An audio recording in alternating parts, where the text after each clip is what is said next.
Sahabat Permata TV yang tercinta, satu lagi kami persembahkan sebuah karya terbaik dari Esa Mintarja, bercerita tentang kisah kehidupan rakyat Jawa di masa lampau, penuh dengan kesederhanaan, nilai-nilai luhur kemanusiaan, keprihatinan, pengkhianatan, ketakutan yang mencekam, kesabaran, kebijaksanaan, cita-cita yang mulia dan cinta anak manusia, diwarnai oleh ambisi-ambisi yang tak terkendali, kekerasan, perampasan hak-hak manusia secara paksa, sehingga kisah ini merupakan ramuan kisah terbaik yang akan memberikan hiburan yang bermanfaat, kepuasan, dan hikmah tiada taranya kepada panjenengan semuanya. Dengan judul Tanah Warisan. Pada kesempatan yang sangat baik ini, kita masuk pada seri yang ke-43. Selamat menikmati.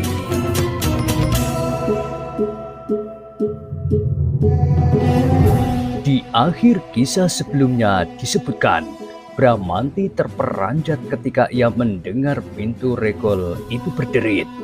Ketika ia berpaling, dilihatnya sesosok tubuh menyelinap masuk. Temungkul. "Oh, kau?" sapa Bramanti. Temungkul menganggukkan kepalanya. Dengan ragu-ragu ia melangkah masuk. "Tidak ada seorang pun yang datang kemari?" bertanya Temungkul. "Baru saja Paman Tambi datang kemari." "Oh," Temungkul mengangguk-anggukkan kepalanya. "Apakah ada sesuatu yang penting?"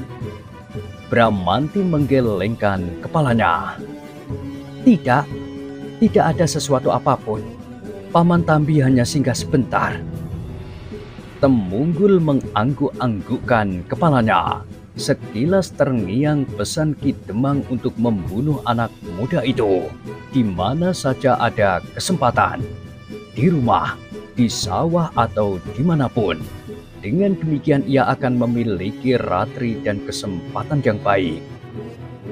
Tetapi ratri acuh tak acuh kepadaku. Buat apa aku melakukan kegilaan itu apabila kelak justru ratri akan mengutukku? "Marilah," ajak Bramanti, dan Temungkul yang bimbang itu tergagap. Bramanti kemudian mengajak Temungkul duduk di bawah pohon sawo yang sedang berbuah, seperti kebiasaan mereka apabila mereka tidak duduk di dalam kandang. "Dari mana kau, Temungkul?" bertanya Bramanti. Temungkul mengerutkan keningnya. Jawabnya, "Itu tidak penting, Bramanti. Apakah kau membawa berita atau pesan, atau ada yang lebih penting?" Temungkul masih saja dicekam oleh keraguan-raguan. Apakah bijaksana untuk mengatakan keseluruhannya, dibumbui oleh prasangka yang belum dapat dibuktikannya atas Ki Demang itu? "Kau tampak ragu-ragu," tebak Bramanti. "Iya, aku ragu-ragu," jawab Temungkul. Namun kemudian ia mengambil keputusan untuk mengatakan sebagian saja dari apa yang menggelepar di dalam dadanya. Kalau ia mengatakan seluruhnya tentang Ki Demang itu, ia khawatir apabila Bramanti segera bertindak. Dengan demikian maka ia tidak akan dapat melihat peran apakah yang sebenarnya dilakukan oleh Ki Demang itu. Karena itu, maka Temungkul pun kemudian berkata, "Bramanti, aku mendengar keterangan bahwa Panembahan Sekar Jagad sudah merasa perlu untuk bertindak." Bramanti mengerutkan keningnya. Dengan bersungguh-sungguh ia bertanya, "Dari siapa kau tahu?" "Seseorang telah mengatakan kepadaku bahwa sehari dua hari ini mereka akan datang. Terutama mereka ingin melepaskan sakit hati atas kekalahan Sapu Angin dan bahkan orang itu telah terbunuh pula. Apakah kabar itu dapat dipercaya? Aku menganggap bahwa kita harus meningkatkan kewaspadaan. Ya, tetapi dari siapa kau mendengar? Dari Ki Demang. Dari mana ia tahu? Itulah yang ingin aku ketahui. Tetapi biarlah kita tidak menghiraukannya. Mungkin yang dikatakan itu mengandung kebenaran, meskipun maksudnya bukan suatu pemberitahuan untuk bersiap menyambut kedatangan mereka. Bramanti semakin tidak mengerti. Karena itu ia bertanya pula, apakah sebenarnya yang dikatakan oleh Ki Demang? Aku memang sedang mencari, tetapi tentang Panembahan Sekar Jagad itu, agaknya dapat kita percaya. Selebihnya aku belum dapat mengatakan sekarang, meskipun aku sedang menduga bahwa perbuatan Ki Demang kurang menguntungkan. Mungkin ia dicekam oleh ketakutan bahwa kedemangan ini benar-benar akan hancur, atau kecemasan yang lain, sesuai dengan kepentingan pribadinya. Supaya ia tetap menjadi seorang Demang maksudmu? Iya. Bukankah tidak ada orang lain yang membayangkan jabatan itu sekarang? Temunggul menganggukkan kepalanya, tetapi ia menjawab, meskipun demikian, ia harus berhati-hati. Bramanti mengangguk pula. Tetapi apakah sebenarnya maksudnya dengan keterangannya itu? Temunggul menarik nafas dalam-dalam. Ia harus menahan dulu untuk menyimpan sebagian dari persoalan yang masih akan dibuktikannya itu.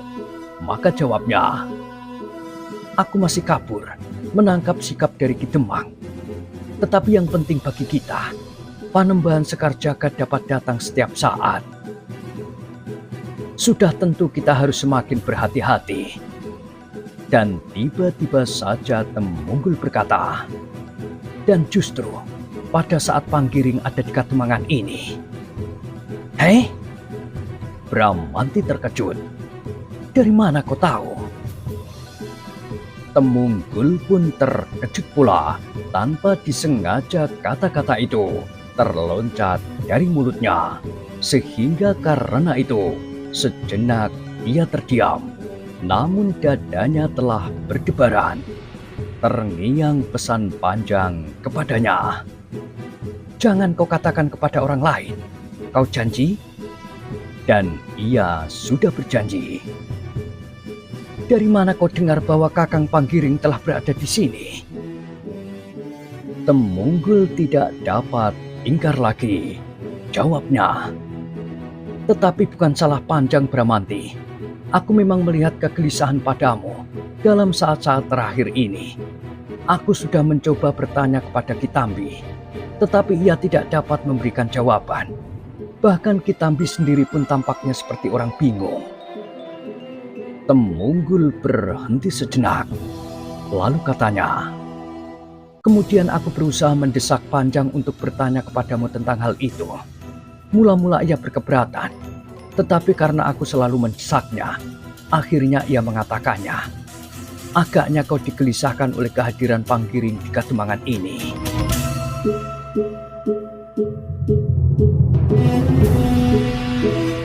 Bramanti mendengar keterangan itu dengan hati berdebar-debar. Kepalanya tertunduk, namun nafasnya serasa menjadi semakin cepat mengalir. Iya, desisnya kemudian.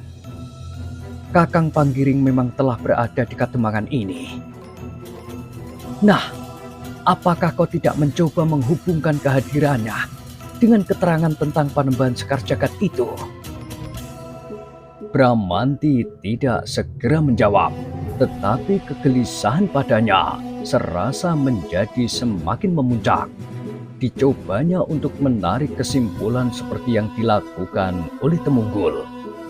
Tetapi untuk mengurangi getar di dadanya sendiri, ia membantahnya di dalam hati. Tidak, bukan Panggiring. Namun ia tidak dapat ingkar, kecemasan di dalam dadanya itu serasa menggelepar semakin tajam. Tetapi apabila demikian, katanya di dalam hati, langkah pahitnya, apakah aku benar-benar harus bertempur melawan Kakang Panggiring? Seandainya aku tidak menaruh keberatan apapun, namun bagaimana dengan ibu? Bagaimanapun juga, Kakang Panggiring adalah anaknya.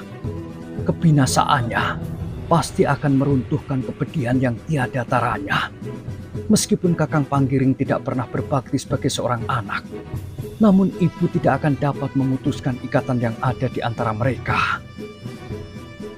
Dengan demikian, maka sejenak kemudian keduanya terdiam, tetapi tampak guratan-guratan yang dalam di kening mereka.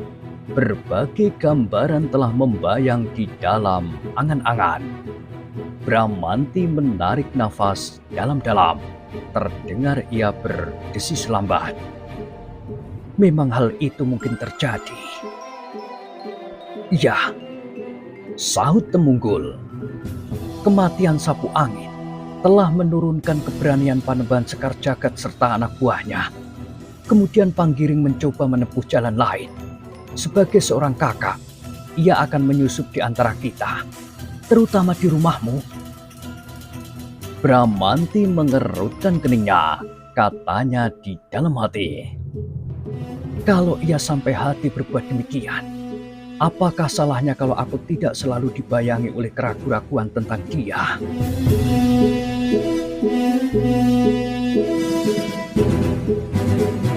Sudahlah Bramanti, berkata Temunggul kemudian. Aku hanya ingin memperingatkan kau, supaya kau semakin berhati-hati. Agaknya kaulah sasaran utama bagi Panembahan Sekar Jagad, karena kau telah membunuh Sapu Angin. Kemudian orang kedua adalah Kitambi, yang telah membakar hati anak-anak muda Kademangan ini untuk melawan Panembahan Sekar Jagad. Terima kasih Temunggul, berkata Bramanti kemudian. Aku akan sangat memperhatikan peringatanmu. Mudah-mudahan kita dapat mengatasi setiap kesulitan. Penjagaan atas segala sudut Kademangan akan aku perkuat. Aku akan menganjurkan agar anak-anak muda yang meskipun tidak sedang bertugas dan tidak mempunyai keperluan lain, selalu berada di tempat-tempat yang dapat dihubungi, di halaman Kademangan atau di gardu-gardu perondan. Mereka dapat tidur di sana. Tetapi apabila sesuatu terjadi, tidak terlalu lama untuk mengumpulkan mereka. Rencana yang bagus Temunggul. Kalau gardu-gardu itu tidak menampung, mereka dapat memilih rumah-rumah yang memungkinkan. Iya, aku masih mempunyai waktu setengah hari. Lakukanlah. Temunggul pun kemudian minta diri. Setiap kali ia bertemu dengan anak-anak muda, apalagi para pengawal, maka dianjurkannya anak-anak muda itu berkumpul dimanapun di malam hari, apabila tidak sedang mempunyai keperluan pribadi yang mendesak. Untuk keselamatan kalian masing-masing dan untuk keselamatan Kademangan ini, berkata Temunggul. Apakah keadaan menjadi semakin gawat? Bertanya seorang anak muda. Iya, jawab Temunggul. Yang manakah yang menyebabkannya? Panembahan Sekar Jagad atau kehadiran Panggiring? Hei, Temunggul mengerutkan keningnya. Apakah kau telah mendengar bahwa Panggiring ada di Kademangan ini? Iya, aku mendengar. Apakah kau belum? Tetapi ingat, jangan mengatakan kepada siapapun. Temunggul tertawa kecil sambil mengumpat-umpat di dalam hati. Pesan itu ternyata sama sekali tidak ada artinya. Jangan mengatakannya kepada orang lain. Janji. Karena Temunggul tidak segera menjawab, maka orang itu pun mendesaknya. Janji yang mana? Kedua-duanya, jawab Temunggul. Kedua-duanya harus mendapat perhatian. Anak muda itu mengangguk-anggukkan kepalanya, namun kemudian ia bertanya, Bagaimana kalau keduanya berbareng menyerang Kademangan ini? Temunggul mengerutkan keningnya. Ia melihat kecemasan membayang di wajah anak muda itu. Agaknya kecemasan itu adalah kecemasan yang memang sudah menghinggapi Kademangan ini. "Jangan takut," jawab Temunggul. "Keduanya tidak sepaham karena keduanya agaknya sedang bersaing. Kau bahkan tidak ada dua, keduanya adalah satu." Anak muda itu mengerutkan keningnya. Ia menjadi bingung. Namun sejenak kemudian ia mengangguk-anggukkan kepalanya.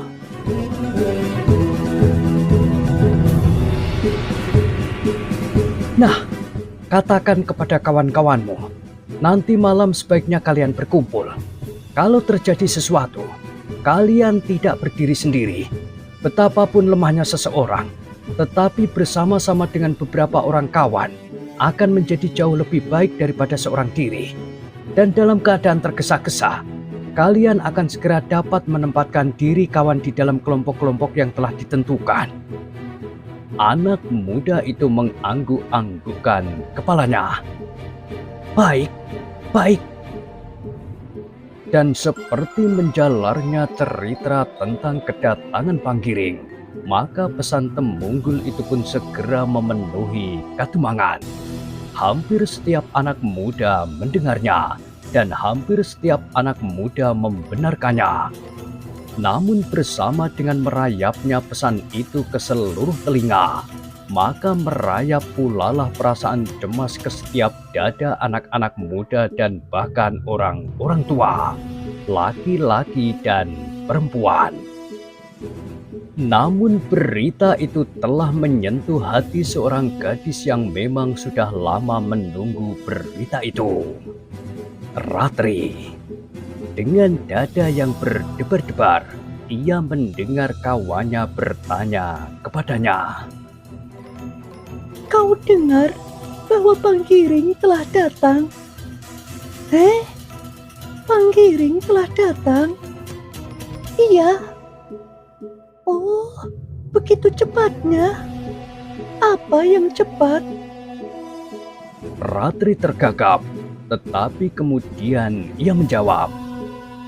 "Berita itu, tetapi dari siapa kau mendengar? Setiap mulut sudah mempercakapkannya. Apakah sudah ada yang melihatnya? Ia datang seperti hantu, tetapi Bramanti tidak takut." "Kenapa takut?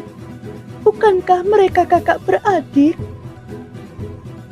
"Tetapi Bramanti tidak senang menerima kedatangan seorang perampok yang ganas di rumahnya.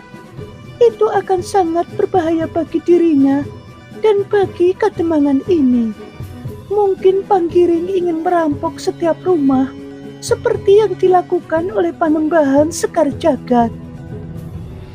Seperti kekecewaan membayang di wajah Ratri. Dengan suara yang dalam, ia bertanya. "Jadi bagaimana dengan Panggiring sekarang?" "Ia harus pergi. Bramanti dan seluruh Kademangan ini tidak akan menerimanya." "Mustahil," sahut Ratri. "Meskipun barangkali setiap orang Kademangan ini membencinya, tetapi Bramanti pasti akan menerimanya. Bukankah Panggiring itu kakaknya? Kakak seibu, tetapi tidak seayah. Apakah salahnya? Mereka dilahirkan oleh seorang perempuan yang sama." Kawannya menjadi heran. "Kenapa kau begitu menaruh perhatian kepadanya?" "Oh," Ratri tergagap pula. "Tidak, aku sama sekali tidak menaruh perhatian apapun."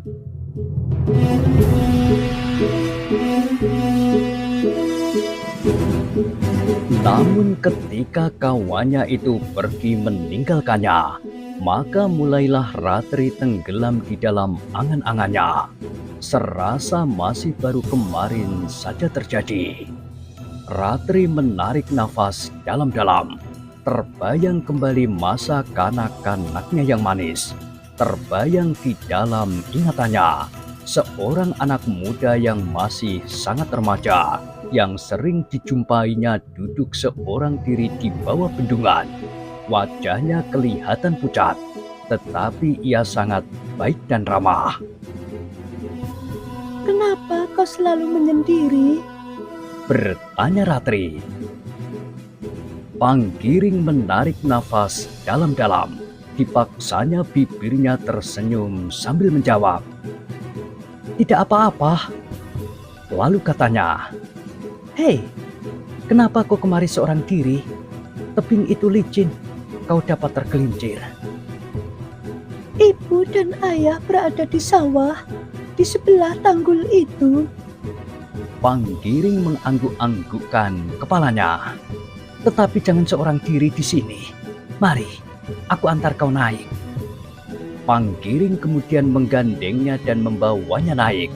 Kemudian kembali Panggiring turun dan duduk seorang diri di atas sebuah batu. Ratri menarik nafas dalam-dalam.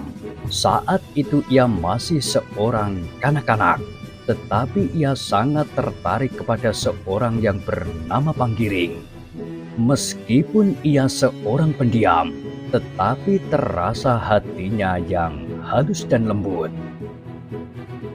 Panggiring bersikap manis pula terhadap Bramanti sejak kanak-kanak. Katanya di dalam hati.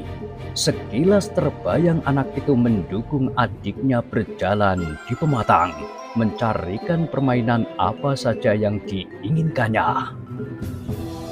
"Oh," desisnya. "Bramanti harus ingat hal itu. Kenapa ia menolaknya?" Panggiring menangis kalau adiknya menangis, dan Panggiring tertawa kalau Bramanti tertawa. Ratri mengerutkan keningnya. Ia masih ingat jelas bagaimana Panggiring berkelahi dengan anak yang lebih besar daripadanya, karena anak itu telah memukul Bramanti. "Luar biasa," desis Ratri. Tiba-tiba ia tersenyum. Meskipun Panggiring lebih kecil dari lawannya, dan meskipun Panggiring kemudian berlumuran darah yang keluar dari mulutnya, namun ia berhasil mengusir anak itu. Ratri menarik nafas dalam-dalam. Kemudian ia mengeluh. "Memang sayang, Panggiring tidak sepantasnya menjadi seorang penjahat. Ia sama sekali tidak jahat." Tetapi Ratri tidak dapat melupakan kenangan di masa kanak-kanaknya, meskipun hal itu sudah lama sekali lampau.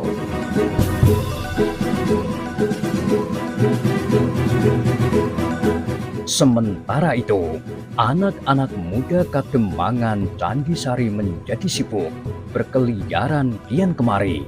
Mereka saling memberitahukan pesan Temunggung agar mereka menjadi semakin berhati-hati. Keadaan serasa menjadi semakin panas. Kemungkinan-kemungkinan yang tidak mereka harapkan akan dapat terjadi setiap saat. Tidak saja anak-anak muda, tetapi hampir semua laki-laki telah menjadi siaga. Mereka meletakkan senjata-senjata mereka dekat dengan pembaringan. Setiap saat mereka akan dapat meraih dan segera mempergunakan senjata-senjata itu. Yang dibakar oleh kegelisahan yang hampir tidak tertahankan itu adalah Ki Demang. Matahari sudah menjadi semakin jauh ke barat, namun Temunggung masih belum menemuinya dan mengatakan bahwa Bramanti telah dibunuhnya.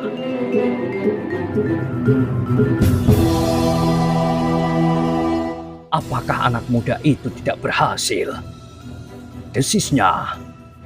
Jika demikian, maka Panembahan Sekar Jagad akan mengambil cara yang disukainya, menghancurkan Kademangan ini apabila Bramanti masih tetap melawan. Dan apalagi apabila di dalam pertempuran itu jatuh korban. Kematian sapu angin telah merupakan perlawanan yang tidak dapat dimaafkannya lagi.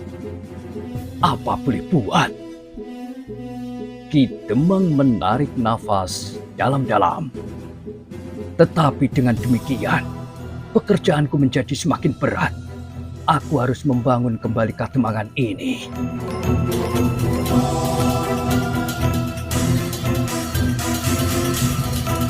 Dalam kegelisahan, setiap kali Ki Demang selalu menjenguk langit yang semakin suram. Warna merah pun kemudian membayang di ujung pepohonan. Satu-satu burung belekok berterbangan kembali ke sarangnya. Gila! Desis Ki Demang itu. Temungkul tidak mampu melakukan pekerjaannya. Atau Ki Demang berhenti sejenak. Atau anak itu akan berkhianat. Ki Demang menjadi semakin gelisah karenanya. Semakin rendah matahari yang menggantung di udara, semakin suram cahaya langit. Maka hati Ki Demang menjadi semakin berdebar-debar. Setiap kali ia mengintip ke halaman, dan setiap kali ia melihat anak-anak muda yang berjalan hilir mudik, hatinya serasa menjadi semakin kecut. Agaknya ia benar-benar telah semakin jauh dari mereka. Ki Demang itu telah menjadi semakin jauh dari lingkungannya. Dalam kesibukan yang memuncak di Kademangan Candisari, Ki Demang merasa terlampau terasing, terlampau sendiri, dan bahkan kesibukan di halaman rumahnya itu serasa telah menyengat-nyengat perasaannya. Apakah Temungkul benar-benar berkhianat? Ki Demang menjadi semakin cemas.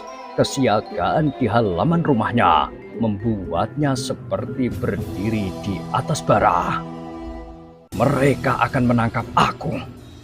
Setan! Temungkul benar-benar berkhianat. Ia sama sekali tidak membunuh Bramanti. Tetapi agaknya ia bahkan telah bersepakat dengan Bramanti. Ki Demang mengumpat-umpat tidak habis-habisnya. Mungkin mereka telah bersetuju untuk membagi kepentingan masing-masing. Yang seorang akan menjadi seorang Demang setelah aku mereka singkirkan. Dan yang seorang akan mendapatkan Ratri. Gila! Anak-anak sekarang memang sudah menjadi gila.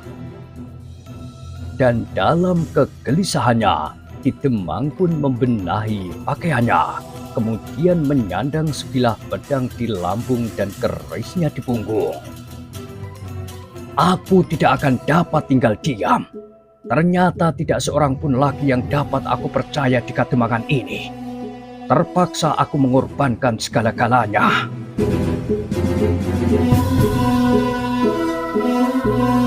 Ki Demang pun kemudian menutup semua pintu. Tidak seorang pun lagi yang tinggal di dalam rumah itu. Keluarganya benar-benar telah diungsikannya. Dan di Kademangan itu, kemudian dengan hati-hati ia keluar dari pintu belakang, melintasi kebun, dan keluar dari regol butulan yang hampir tidak pernah dibuka. Dengan tergesa-gesa, Ki Demang menyusuri jalan padukuhannya yang sudah mulai gelap. Tanpa berpaling ia meninggalkan rumah dan halamannya, bahkan lingkungannya.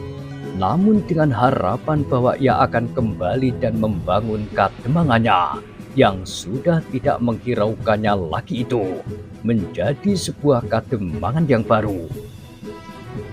Tidak seorang pun yang mengetahui dan memperhatikan bahwa rumah Ki Demang itu sebenarnya telah kosong sama sekali.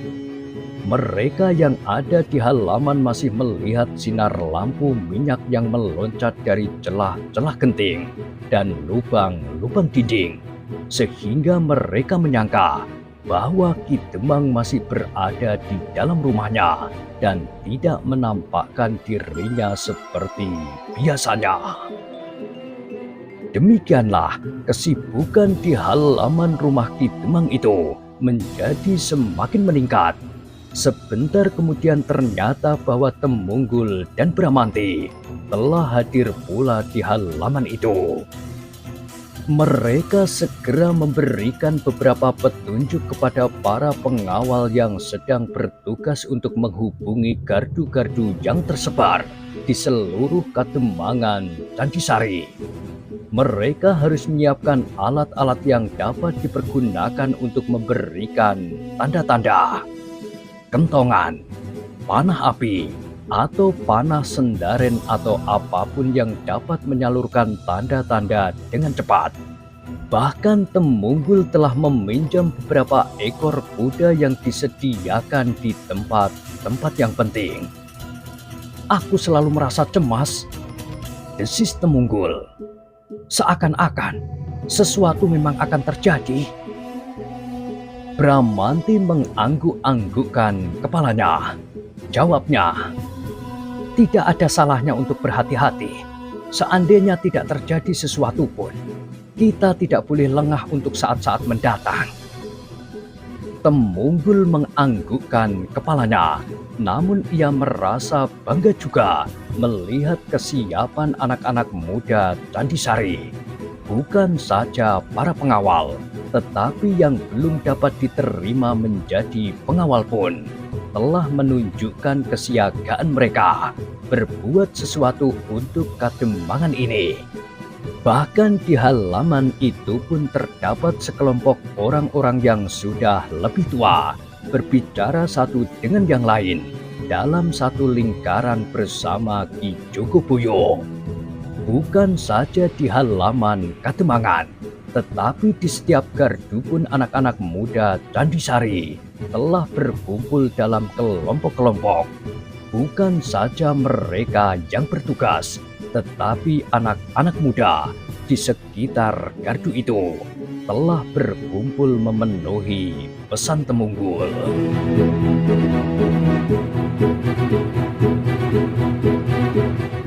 Nah, bagaimanakah kisah selanjutnya? Silahkan ikuti terus kisah Tanah Warisan pada kesempatan berikutnya. Sampai jumpa.